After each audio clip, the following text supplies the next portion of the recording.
Hello students and welcome to IFS. अब बहुत सारे बच्चे ऐसे होंगे जो काम भी कर रहे हैं और उसी के साथ एग्जाम भी दे रहे हैं, ये सर नो। तो काफ़ी सारे स्टूडेंट्स होते हैं जो प्रोफेशनली अपने दिन के जो है 8-9 घंटे कहीं ना कहीं अपना जॉब करते हैं और उसको मैनेज करते करते जो है पढ़ाई करते हैं और अपनी सेट की या कोई भी आपकी दूसरी भी कॉम्पिटिटिव एग्जाम हो उसके लिए यहाँ पर प्रिपरेशन करते हैं। अब इसी टॉपिक के ऊपर हम इस वीडियो में बात करेंगे कि आप टाइम कैसे मैनेज कर सकते हो अगर आप एमएच सेट का एग्जाम दे रहे हो इन दी अपकमिंग डेज। तो जैसे कि आपको पता है 15 जून को जो है एमएच सेट का एग्जाम होने वाला है। तो ऑब्वियसली यहाँ पर काफ़ी सारे स्टूडेंट्स हैं जो वर्क करते करते जो ये एग्जाम देंगे, तैयारी भी कर रहे होंगे। अब अगर आप देखें तो यहाँ पर अप्रैल महीना तो खत्म हो चुका है, तो मई आपके हाथ में और उसके साथ जो है आपका हाफ ऑफ जून यहाँ पर आपके हाथ में होने वाला है। ओके, तो यहाँ पर बात करेंगे कि इस टाइम का आप किस तरीके से यूटिलाइज करोगे आपके जॉब के साथ। ओके, तो चलो फिर शुरुआत करते हैं। एंड तक वीडियो जरूर देखिए और वीडियो उन बच्चों के साथ जरूर शेयर कीजिए जो जॉब करते करते जो है इस एग्जाम के लिए प्रिपेयर कर रहे हैं। तो यहाँ पर हम बात करेंगे स्पेसिफिकली केमिस्ट्री को लेकर। ओके, तो सबसे पहला पॉइंट यहाँ पर जो है वो है फोकस इंपॉर्टेंट टॉपिक्स। अब जैसे कि आपको भी और मुझे भी पता है, जो यहाँ पर कोई भी अगर एक स्टूडेंट हो, मान लो वो अगर जॉब कर रहे हैं तो मैक्सिमम टाइम जो है उसका यूटिलाइजेशन उसी जॉब में है कि नहीं। अब पूरा सिलेबस कवर करना बहुत ज़्यादा डिफिकल्ट होता है। जैसे अगर आप देखो इनऑर्गेनिक में अगर इन देखेंगे 7 to 8 टॉपिक्स होते हैं टोटल। फिजिकल केमिस्ट्री में भी आपको 7 to 8 टॉपिक्स देखने को मिलते हैं और ऑर्गेनिक में भी on an average 7 to 8 topics आपको मिनिमम देखने को मिलते हैं। बट ऑब्वियसली इतना ज़्यादा सिलेबस कवर करना बहुत डिफिकल्ट हो जाता है। तो सबसे पहली और इम्पॉर्टेंट बात यह है कि आपको मेजर टॉपिक्स के ऊपर जो है फोकस करना है, जो हाईली वेटेज टॉपिक्स है। जैसे कि आपके सामने मैं यहाँ पर लेकर आया हूँ, इनऑर्गेनिक केमिस्ट्री में अगर आप देखोगे कोऑर्डिनेशन, ओएमसी और मेन ग्रुप, इनको आप फोकस करोगे। मैक्सिमम मार्क्स जो है आपको यहाँ से मिलने वाले, मैक्सिमम वेटेज जो है इन 3 टॉपिक्स के ऊपर आपको देखने को मिलेगा। अगर आप बात करोगे फिजिकल केमिस्ट्री की तो सबसे पहला टॉपिक आता है क्वांटम केमिस्ट्री, फिर उसके बाद थर्मोडायनामिक्स, तीसरा है काइनेटिक्स और चौथा है इलेक्ट्रोकेमिस्ट्री। तो ये मेजर टॉपिक्स है फ्रॉम द फिजिकल केमिस्ट्री, जहां से आपको मैक्सिमम नंबर ऑफ क्वेश्चंस देखने को मिलेंगे। और उसके बाद ऑर्गेनिक में देखें तो इंटरमीडिएट्स, रिएजेंट्स, पेरीसाइक्लिक और आपका ऑर्गेनिक स्पेक्ट्रोस्कोपी। तो ये कुछ मेजर टॉपिक्स है ऑर्गेनिक से, जहां से आपको मैक्सिमम नंबर ऑफ क्वेश्चंस देखने को मिलेंगे। अगर आपके पास टाइम बचा है, आप मैनेज कर सकते हो, तो ऑब्वियसली इनको छोड़ के जो भी टॉपिक्स बचे उनके ऊपर भी आप 100% फोकस कीजिए। जैसे कि अगर हम देखें इनऑर्गेनिक में से एफ ब्लॉक से भी आजकल क्वेश्चन बहुत देखने को मिलते हैं, फिर केमिकल बॉन्डिंग से भी क्वेश्चन आपको देखने को मिलेंगे, साथ ही साथ बायो इनऑर्गेनिक, तो वहाँ से भी आप टॉपिक्स कवर कर सकते हो। फिजिकल केमिस्ट्री में देखें तो सॉलिड स्टेट, फिर आपका सरफेस केमिस्ट्री हो गया, फिर ग्रुप थ्योरी हो गया, पॉलीमर केमिस्ट्री हो गया, ये कुछ टॉपिक्स है जहाँ से क्वेश्चंस बनेंगे। फिर ऑर्गेनिक में ये टॉपिक छोड़ के हेट्रोसाइकिल से आपके पास स्टीरियो केमिस्ट्री है कि नहीं, तो इन टॉपिक्स को भी आप फोकस कर सकते हो। Biomolecules, amino acids and all, तो यस बिल्कुल ये भी कहीं ना कहीं आपको मार्क्स देंगे। बट ये सामने जो आपको टॉपिक्स दिख रहे हैं यहाँ से आपको मैक्सिमम वेटेज एग्जाम में देखने को मिलेगा। तो पहली बात तो इसमें ध्यान रखना कि focus important topics. Second point जो है वो है प्रॉपर टाइम मैनेजमेंट। ठीक है, जैसे कि यहाँ पर मैं मान के चल रहा हूँ कि 10 to 6 जो है आपका है जॉब वाला टाइम, बराबर। मान के चलते कि 9 to 10 जो है 1 घंटा आपको तैयार होने में, ट्रैवल करने में जाएगा।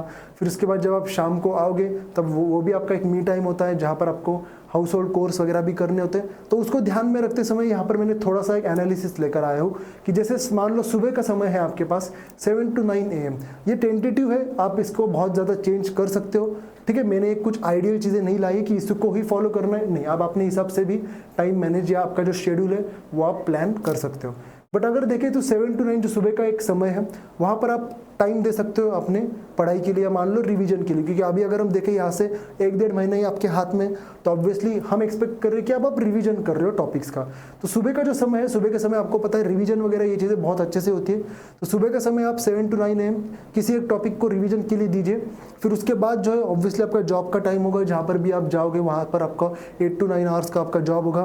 फिर मान लीजिए 6 बजे आपका जॉब खत्म होता है, फिर उसके बाद 30-40 मिनट्स आपको आएंगे घर आने, फिर उसके बाद आप खाना खाओगे, जो भी आपके हाउस होल्ड के घर के काम है उसमें आपका बहुत ज़्यादा टाइम जाने वाला है। बट उसके बाद जो भी है आपको कहीं ना कहीं 2-2.5 घंटे उसके बाद भी आपको देने पड़ेंगे। तो यहाँ पर मैंने लिखा है 8 to 10 PM जो है आपको क्वेश्चन सॉल्विंग के लिए यहाँ पर टाइम निकालना पड़ेगा, क्योंकि सिर्फ रिवीजन करके काम होगी नहीं, क्वेश्चन को आपको सॉल्व करना ही पड़ेगा यहाँ पर। तो इस तरीके से आप शेड्यूल जो है एक दिन का यहाँ पर आप मैनेज कर सकते हो। मैं तो आपको कहूँगा ये चीज़ें ऊपर नीचे बिल्कुल हो सकती है। अगर आपका जॉब का टाइम थोड़ा जल्दी है तो शाम को अगर 3-4 घंटे आप दे सकते हो तो उसके बाद आप दीजिए, कोई प्रॉब्लम नहीं है। यहाँ पर मैंने रात का जो पढ़ाई का या क्वेश्चन सॉल्विंग का जो टाइम है वो 8 to 10 लिखा है। आप अगर चाहो तो 9 to 11 कीजिए, 10 to 12 कीजिए, वो तो आपके हिसाब से। बट आपको जो है दिन के 3 to 4 आवर्स मिनिमम जो है एटलीस्ट ये लास्ट का 1 महीना आपको निकालने ही पड़ेंगे जब तक आपकी एग्जाम यहाँ पर होती नहीं है।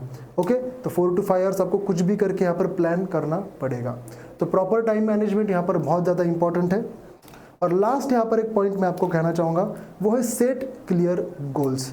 ठीक है, गोल सेट करना बहुत इंपॉर्टेंट है। आपके दिमाग में ये क्लियरिटी चाहिए कि कब तक मुझे यहाँ पर रिवीजन करना है, कब तक यहाँ पर मुझे क्वेश्चन सॉल्विंग करनी है, पीवाईक्यूज मुझे कब तक खत्म करने हैं, फिर उसके बाद मॉक टेस्ट कब से देना स्टार्ट करना है। ये भी चीज़ें कहीं ना कहीं आपकी सेट होनी चाहिए। तो देखो, completion of syllabus till mid में, यानी कि अभी तक हम देखें, आज अगर देखें 25 अप्रैल है, यहाँ से मिड में, यानी कि अगर हम देखें तो यहाँ से आपके पास 20 to 24 या 25 डेज आपके हाथ में। तो कोशिश कीजिए तब तक जो है आप अपना सिलेबस या कुछ बचे कुछ चैप्टर्स होंगे उसको आप निपटा लो। ओके, फिर उसके बाद क्या है, solving all PYQs of SET exam till June first week, यानी कि जैसे 15 जून को अगर आपका एग्जाम है तो जून के फर्स्ट वीक तक आप ये कोशिश कीजिए, 25 मई टू जून का फर्स्ट वीक। तो आप क्या करोगे, यहाँ पर सारे आपके जो सेट के पीवाईक्यूज है उसको आप सॉल्व करना शुरू कीजिए और खत्म कीजिए। और उसके बाद जो लास्ट का वीक बचेगा उसमें आप क्या करोगे, mock test for extra practice, क्योंकि मॉक टेस्ट से आपको और ज़्यादा क्वेश्चंस की प्रैक्टिस होंगी। अलग अलग क्वेश्चन जो टाइप है क्वेश्चंस का, जिस तरीके से एग्जाम में बन रहे हैं, उनके बारे में भी जो है आपको मॉक टेस्ट से पता चलेगा। तो जो लास्ट का वीक है आप अपने मॉक टेस्ट के लिए यहाँ पर जरूर यूटिलाइज कर सकते हो। ठीक है, तो ये भी चीज़ें आप थोड़ी सी ऊपर नीचे कर सकते हो, बट आपको ये बात ध्यान में रखनी है कि प्रीवियस ईयर क्वेश्चन पेपर्स आपको लगाने ही लगाने, इट्स अ कंपल्शन, उसके अलावा आपका काम नहीं होगा। और उसके साथ कुछ एक्स्ट्रा क्वेश्चंस के लिए आप मॉक टेस्ट कहीं ना कहीं से लीजिए और उसके भी क्वेश्चन जो है आपको सॉल्व करने हैं। तो आप देख सकते हो आपको दिन का जो मिनिमम 3 to 4 आवर्स कुछ भी करके रिवीजन हो या क्वेश्चन सॉल्विंग हो, आपको कहीं ना कहीं से टाइम मैनेज करना ही पड़ेगा। इन 3 चीज़ों को आप ध्यान में रखिए। ट्रस्ट मी, ये चीज़ें आपके एग्जाम क्लियरिंग में आपको बहुत ज़्यादा हेल्प करने वाली है।